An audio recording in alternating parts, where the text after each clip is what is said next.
નમસ્કાર મિત્રો, સ્વાગત છે આપનું આજના તાજા સમાચારોમાં। તો મિત્રો, આજના સમાચાર વિશે વાત કરવાની છે તેમના પહેલાં આપને મિત્રો જણાવી દઈએ કે વિડીયોને અંત સુધી જોતા રહેજો, જેથી કરીને મિત્રો આજના દરેક સમાચારો કામના છે એ તમને મળી જાય। અને મિત્રો, ગુજરાતના રોજે રોજના તાજા સમાચાર મેળવવા માંગતા હોય તો ચેનલને જરૂરથી સબસ્ક્રાઈબ કરવાનું ભૂલતા નહીં। મિત્રો, અત્યારના તાજા સમાચારની અંદર વાત કરીએ તો ખેડૂતો માટે આવ્યા છે સારા સમાચાર। કૃષિ મંત્રીએ કરી છે એક મોટી જાહેરાત। કમોસમી વરસાદે જગતના તાતને રડાવ્યા છે। ખેડૂતોને મોટા પાયે નુકસાન થયું છે। મિત્રો, સરકારે ખેડૂતોના હિતમાં નિર્ણય લેતા નુકસાનના સર્વે કરવા બાદ આદેશ પણ આપી દીધું છે કે ખેડૂતોને વળતર ચૂકવવામાં આવશે। કૃષિ મંત્રી રાઘવજી પટેલે જણાવ્યું કે ખેતીવાડી વિભાગ અને સંલગ્ન સંસ્થાઓને સર્વેની કામગીરી શરૂ કરવા માટે સૂચના આપી છે। સીએમની અધ્યક્ષતામાં યોજાયેલ બેઠકમાં લેવાયો છે નિર્ણય। આગામી 17મી મે પછી નુકસાનની રિપોર્ટ આવવાના શક્યતા પણ જોવા મળી રહેલી છે। મિત્રો ત્યારબાદના સમાચારની અંદર વાત કરીએ તો કેજરીવાલની 10 મોટી ગેરંટી। અરવિંદ કેજરીવાલે પ્રેસ કોન્ફરન્સ કરીને મોદી સરકારની ગેરંટી સામે દેશની જનતાઓને નવી 10 ગેરંટી આપી છે। તેમાં સૌપ્રથમ સમગ્ર દેશમાં મફત વીજળી, ત્યારબાદ તમામ લોકોને સારી અને મફત સારવાર, તમામ બાળકોને મફત શિક્ષા, અગ્નિવીર યોજના બંધ, દિલ્હીને પૂર્ણ રાજ્યનો દરજ્જો મળશે, 1 વર્ષમાં 2 કરોડ રોજગાર, ભ્રષ્ટાચારીઓ સામે પગલાં લેવાશે, ખેડૂતોને પાકની યોગ્ય કિંમત મળશે, જીએસટીને સરળ બનાવશે, ચીન પાસેથી જમીન પાછી મેળવશે। આવી કેજરીવાલે છે તે 10 ગેરંટી જનતાઓને આપી છે। મિત્રો ત્યારબાદના સમાચારની અંદર વાત કરીએ તો હીરા ઉદ્યોગમાં મંદીનો માર। ભાવનગર જિલ્લામાં હાલ હીરા ઉદ્યોગમાં મંદીનો માહોલ સર્જાયો છે। 3000થી વધુ કારખાનાઓ રોજગારી મેળવતા 2 લાખથી વધુ રત્ન કલાકારો માટે બેરોજગારીનું સંકટ ઊભું થયું છે। અસહનીય મંદીના કારણે કારખાનાઓ બંધ છે તેમજ અનેક કારખાનાઓ બંધ થવાના આરે ઊભા છે। માત્ર હીરા ઘસવાના વ્યવહાર કરતા કારીગરોને બીજા કોઈ ધંધામાં પણ આવડતા ન હોય ત્યારે પરિવારનું ગુજરાન કઈ રીતે ચલાવવું એ સૌથી મોટો પ્રશ્ન હાલ ઉપસ્થિત રહ્યો છે મિત્રો, કારણ કે હીરા ઉદ્યોગમાં હાલ મંદીનો માહોલ છવાઈ ગયો છે। મિત્રો આગળના સમાચારની અંદર વાત કરીએ તો રાશન કાર્ડ ધારકો માટે આવ્યા છે મહત્વના સમાચાર। રાષ્ટ્રીય અન્ન સલામતી કાયદા હેઠળ વધુ કુટુંબોને આવરી લેવા માટે રેશનિંગનું અનાજ આપવામાં આવશે। તે માટે અન્ય અને નાગરિક પુરવઠા વિભાગ માટે ફેરફાર કરવામાં આવ્યો છે। શહેરી વિસ્તાર માટે જે કુટુંબોના કોઈપણ સભ્ય માસિક 15,000થી ઓછી આવક ધરાવતા હોય તો તેમને અન્ન સુરક્ષા હેઠળ આવરી લેવામાં આવશે। ગ્રામ્ય વિસ્તારમાં 1 મહિનામાં 15,000થી વધુ આવક ધરાવતા હોય તેઓને અન્ન સુરક્ષા હેઠળ આવરી લેવામાં આવશે નહીં। ગુજરાત પુરવઠા વિભાગમાં આ દરજ્જો જારી કર્યો છે। અત્યાર સુધી આવક મર્યાદા એ 10,000 રૂપિયા હતી, પરંતુ તે હવે વધારીને 15,000 રૂપિયા સુધી કરવામાં આવી છે। મિત્રો સમાચારની અંદર આગળ વાત કરીએ તો આધાર કાર્ડમાં નવા નિયમો। આધાર કાર્ડને લઈને આવ્યા છે એક મહત્વના સમાચાર। જીવનકાળમાં માત્ર 2 વાર જ તમે આધાર કાર્ડ ડેટામાં તેમનું નામ બદલી શકો છો।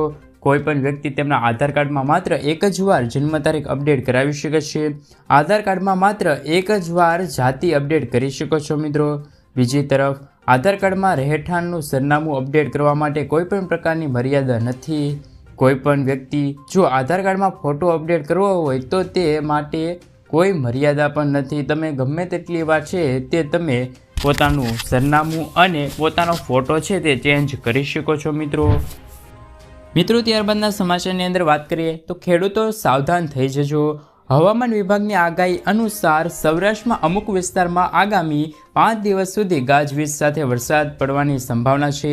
ત્યારે ખેડૂતોએ પોતાના પાકના સંરક્ષણ માટે શું કાળજી લેવી તે અંગે માહિતી આપવામાં આવી છે કે સૌરાષ્ટ્રના કેટલાક વિસ્તારોમાં આગામી 15, 16, 17, 18 મે દરમિયાન છૂટાછવાયા વરસાદની સંભાવના જોવા મળી શકે છે। હવામાન વિભાગ દ્વારા આગાહી કરવામાં આવી રહી છે ત્યારે ખેડૂતોએ પોતાના પાકના સંરક્ષણ માટે કેટલી કાળજી રાખવી છે તે મહત્વની રહેશે। આ માટે જિલ્લા પંચાયતની ખેતીવાડી શાખાએ ખેડૂતોને જરૂરી તકેદારી રાખવા માટે સૂચના બહાર પાડવામાં આવી છે. કમોસમી વરસાદથી થતા પાકના નુકસાનથી બચવા માટે ખેડૂતોને ખેત ઉત્પાદિત પાક ખેતરોમાં કાપણી કરેલા પાક ખુલ્લા હોય તો તેમને તાત્કાલિક સલામત સ્થળે ખેંચવાની કાર્યવાહી કરવી. મિત્રો, આગળના સમાચારની અંદર વાત કરીએ તો ખેડૂતોની આશા પૂરી ના થઈ. મિત્રો, છેલ્લા ઘણા દિવસોથી સમાચાર આવી રહ્યા હતા કે કેન્દ્ર સરકાર પીએમ કિસાન સન્માન નિધિ યોજના અંતર્ગત મેળવનારની રકમને 6,000 રૂપિયા વધારીને 12,000 રૂપિયા કરી શકે છે. આવી સ્થિતિમાં સામાન્ય માણસને 12,000 રૂપિયા મળે તેવી આશા હતી, પરંતુ મોદી સરકારે આ આશા પર પાણી ફેરવ્યું છે. કેન્દ્રીય કૃષિ મંત્રી અર્જુન મુંડાએ લોકસભામાં કહ્યું છે કે આવી કોઈ દરખાસ્ત હાલ સરકાર પાસે વિચારધારણા હેઠળ નથી. મિત્રો, એટલે કે ખેડૂતોને છે તે હવે હપ્તામાં કંઈ પણ રકમમાં વધારો જોવા નહીં મળે. માત્ર 2,000 રૂપિયા 4 મહિનાના અંતરાલ સાથે ખેડૂતોના ખાતામાં ટ્રાન્સફર કરવામાં આવી જશે. મિત્રો, ત્યારબાદના સમાચારની અંદર વાત કરીએ તો આયુષ્માન કાર્ડને લઈને આવ્યા છે મહત્વના સમાચાર. ભારતમાં આયુષ્માન ભારત યોજના હેઠળ કેન્સર જેવા રોગોની સારવાર કરવામાં આવે છે, જેમાં દુર્લભ હોવા ઉપરાંત આ રોગની સારવાર પણ ખૂબ જ ખર્ચાળ છે. હવે પીજી આયુષ્માન ભારત એપ્લાસ્ટિક એનોમિયા નામની બીમારીના યોજના હેઠળ લેવામાં આવશે. સારવાર માટે લગભગ 10 લાખ રૂપિયાનો ખર્ચ થાય છે. જો આયુષ્માન કાર્ડ હોય તો 5 લાખ રૂપિયા સુધીની મદદ મળે છે, તો દર્દીનું અડધું વજન ઘટાડી શકાશે. મિત્રો, આગળના સમાચારની અંદર વાત કરીએ તો પરેશ ગોસ્વામીની મોટી આગાહી. ગુજરાતમાં જાણીતા ખેતીના અને ખેડૂતો માટે ખૂબ જ ઉપયોગી એવા હવામાન નિષ્ણાંત પરેશભાઈ ગોસ્વામી દ્વારા વરસાદની આગાહી કરવામાં આવી છે. પરેશ ગોસ્વામીએ ગાજવીજ અને ભારે પવન સાથે કયા વિસ્તારમાં વરસાદ વરસી શકે છે તેની તારીખો સાથે માહિતી આપી છે. અમદાવાદ, ગુજરાતમાં હવામાન નિષ્ણાંત પરેશ ગોસ્વામી દ્વારા રાજ્યમાં 4 દિવસ સુધી ગુજરાતમાં ઠેર ઠેર માવઠું જોવા મળી શકે છે તેવી પણ સંભાવના કરવામાં આવી છે, જેમાં તેમણે પ્રી મોન્સૂન એક્ટિવિટી અંતર્ગત વરસાદ થવાની માહિતી આપી છે. આ સાથોસાથ કેટલાક ભાગોમાં 1 ઇંચ કરતાં વધુ વરસાદની શક્યતા જોવા મળી શકે છે. પરેશ ગોસ્વામીએ કયા વિસ્તારમાં માવઠાની સ્થિતિ કેવી રહેશે તેમની સાથે પણ એક વાતચીત કરી છે. નોંધનીય છે કે હવામાન વિભાગ દ્વારા ગુજરાતમાં આજે તથા આગામી દિવસોમાં રાજ્યમાં ઘણા ભાગોમાં માવઠાની સંભાવના જોવા મળી શકે છે. મિત્રો, સમાચારની અંદર વાત કરીએ તો ઇમરજન્સી નંબર જાહેર કરાયો છે.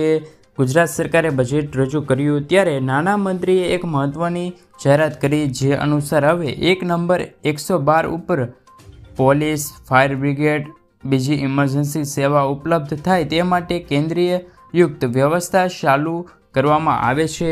આ નંબર ડાયલ કરવાથી શહેરી વિસ્તારમાં 10 મિનિટમાં અને ગ્રામ્ય વિસ્તારમાં અડધી કલાકમાં પોલીસ ઘટના સ્થળે પહોંચી જશે તેવી જનરક્ષક યોજનાની વ્યવસ્થા કરવામાં આવી છે. મિત્રો, આગળના સમાચારની અંદર વાત કરીએ તો આજનો ખેડૂત મોંઘવારીમાં ફસાયો છે. 2 વર્ષ પહેલાં ખેડૂતોને મગફળીનું બિયારણ 1000થી 1200 રૂપિયામાં મળતું હતું, જે આજે ડબલ થઈને 2200થી 2400 રૂપિયા પહોંચ્યું છે.